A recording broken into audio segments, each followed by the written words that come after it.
Commodity बाजार पे सबसे पहले बात करेंगे दाल की गिरती कीमतों के बीच किसानों को मदद देने के लिए महाराष्ट्र सरकार ने दाल की स्टॉक लिमिट को 3 गुना बढ़ा दिया है। नए नियम के मुताबिक महानगरों के थोक कारोबारी और मिलर्स अब 1050 टन दाल का स्टॉक रख सकेंगे। इससे पहले सिर्फ 350 टन स्टॉक रखने की इजाजत थी। वहीं रिटेलर्स को भी स्टॉक सीमा 20 टन से बढ़ाकर 60 टन कर दी गई है।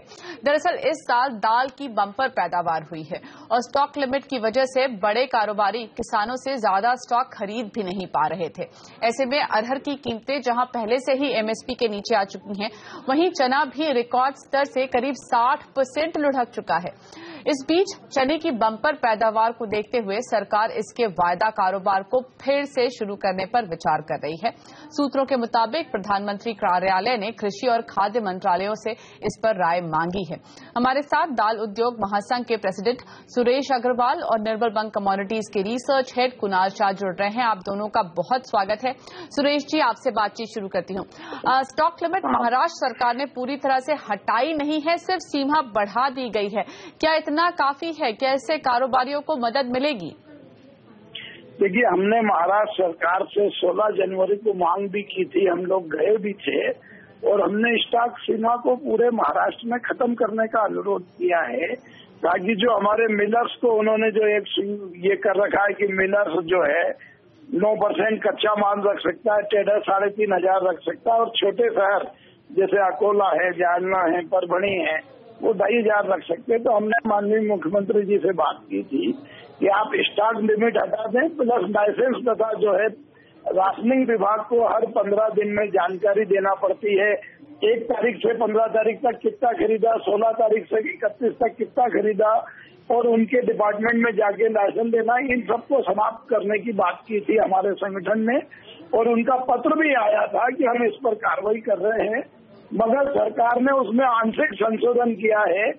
ट्रेडर्स को जो 3,500 बढ़ा के 10,500 किया है, उसका भी बहुत बहुत स्वागत। महाराष्ट्र के मुख्यमंत्री जी को बहुत बहुत धन्यवाद कि उन्होंने पूरी बात नहीं मानी, कम से कम 80% बात मानी।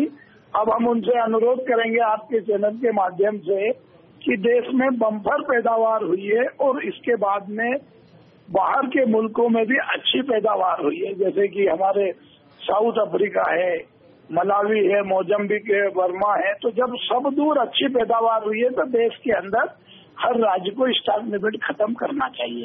इस संबंध में हमने राजस्थान के सीएम से भी बात करी है कि राजस्थान हो, छत्तीसगढ़ हो, महाराष्ट्र के अलावा बाकी राज्यों में भी स्टॉक लिमिट को खत्म करें। उसका कारण है कि किसान को बहुत दयनीय स्थिति में किसान अपना कारोबार कर रहा है। बिल्कुल बिल्कुल। एक बात समझना चाहती हूँ यहाँ पर, मध्य प्रदेश पहले ही स्टॉक लिमिट हटा चुका है और अगर आप मध्य प्रदेश और महाराष्ट्र का प्रोडक्शन मिला ले तो करीब 50% होता है दालों का प्रोडक्शन इन दोनों स्टेट्स में।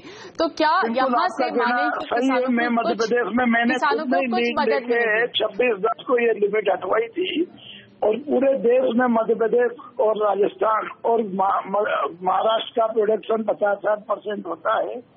तो उस हिसाब से मध्य प्रदेश ने पहले ये कदम उठाया और वो स्टॉक लिमिट मध्य प्रदेश में समाप्त की है। हेलो, लेकिन क्या इससे किसानों की मदद होगी? क्या बेहतर कीमतें आप आगे चलते हुए देख रहे हैं? किसानों की मदद करना सरकार को बहुत जरूरी है, इसीलिए पूरे देश में स्टॉक लिमिट को खत्म करने की आवश्यकता है, चाहे छत्तीसगढ़ हो, चाहे गुजरात हो, चाहे राजस्थान हो। और एक पॉइंट और है इसमें कि अगर किसानों की मदद हम करेंगे तो ही आगे जाके भाव कंट्रोल में रहेंगे, नियंत्रण में रहेंगे। क्योंकि जब किसान 200 रुपए तुअर दाल बिकी, चने की दाल 150 रुपए बिकी, तो किसानों ने कपास को, सोयाबीन को, गन्ने को, इन सबको छोड़ के दलहन की पैदावार की। अब जब सबने दलहन की तरफ रुख किया तो ऐसे में कीमतें काफी नीचे आ गई, समर्थन मूल्य से नीचे आ गई। तो सरकार को ऐसी पॉलिसी बनाना पड़ेगी जिससे जब फसल आए तो किसानों को समर्थन मूल्य मिनिमम कम से कम मिले और बैलेंस करने की भी जरूरत है यहाँ पर। लेकिन एक सवाल आपसे और कर लेना चाहती हूँ, उसको किसान बोलने में रुचि नहीं जी, एक सवाल और आपसे लेना चाहती हूँ। जी बिल्कुल बिल्कुल सुरेश जी, एक सवाल और। सरकार ये भी कह रही है कि वायदा भी दोबारा शुरू किया जा सकता है चने में, क्या वो करने की जरूरत आपको दिखाई दे रही है? देखिए, चने में वायदा शुरू करते ये बड़े लोगों का खेल है, बड़े लोगों का। इसका किसान चने के वायदे से दूर है और वायदा जो भी होता है उसमें करीब करीब जो बड़े लोग हैं इन लोगों को नुकसान कम लगता है और लाभ ज्यादा मिलता है। और जो मध्यम वर्गीय व्यापारी है या ट्रेडर्स व्यापारी है, मिलर व्यापारी है, उसका नेटवर्क इतना बड़ा नहीं होता और उसको इसमें वायदे में नुकसान होता है। तो हिंदुस्तान में जहाँ 60% किसानी आबादी है, असंगठित मजदूर है, उस देश में वायदों कारोबार पर सरकार को विचार नहीं करना चाहिए। इसके बजाय सरकार को किसानों की चिंता करते हुए दालों का निर्यात 2006 में जो तत्कालीन सरकार ने बंद किया था, पहले इंडिया से बहुत दालें बाहर जाती थी, गल्फ कंट्री में जाती थी, विदेश में कई मुल्कों में जाती थी, अमेरिका तक जाती थी, वो कारोबार को चालू करना चाहिए। तो उसको किसानों की स्थिति में सुधार आएगा। एक सवाल मैं आपसे यहाँ ये पूछना चाहती हूँ, क्योंकि आपने एक्सपोर्ट की बात की। जी, आपने एक्सपोर्ट की बात की, तो यहाँ पर आप बता रहे हैं कि देश के बाहर बहुत अच्छा प्रोडक्शन हुआ है दालों का। तो क्या यहाँ पर ऐसी स्थिति भी आ सकती है कि लोग अब भी एक्सपोर्ट करें? जो एक्सपोर्ट पैरिटी है, क्या इंपोर्ट की हुई दालें किस तरह से इस वक्त बैठती हैं कंपैरिजन अगर हम भारतीय दालों से करें तो?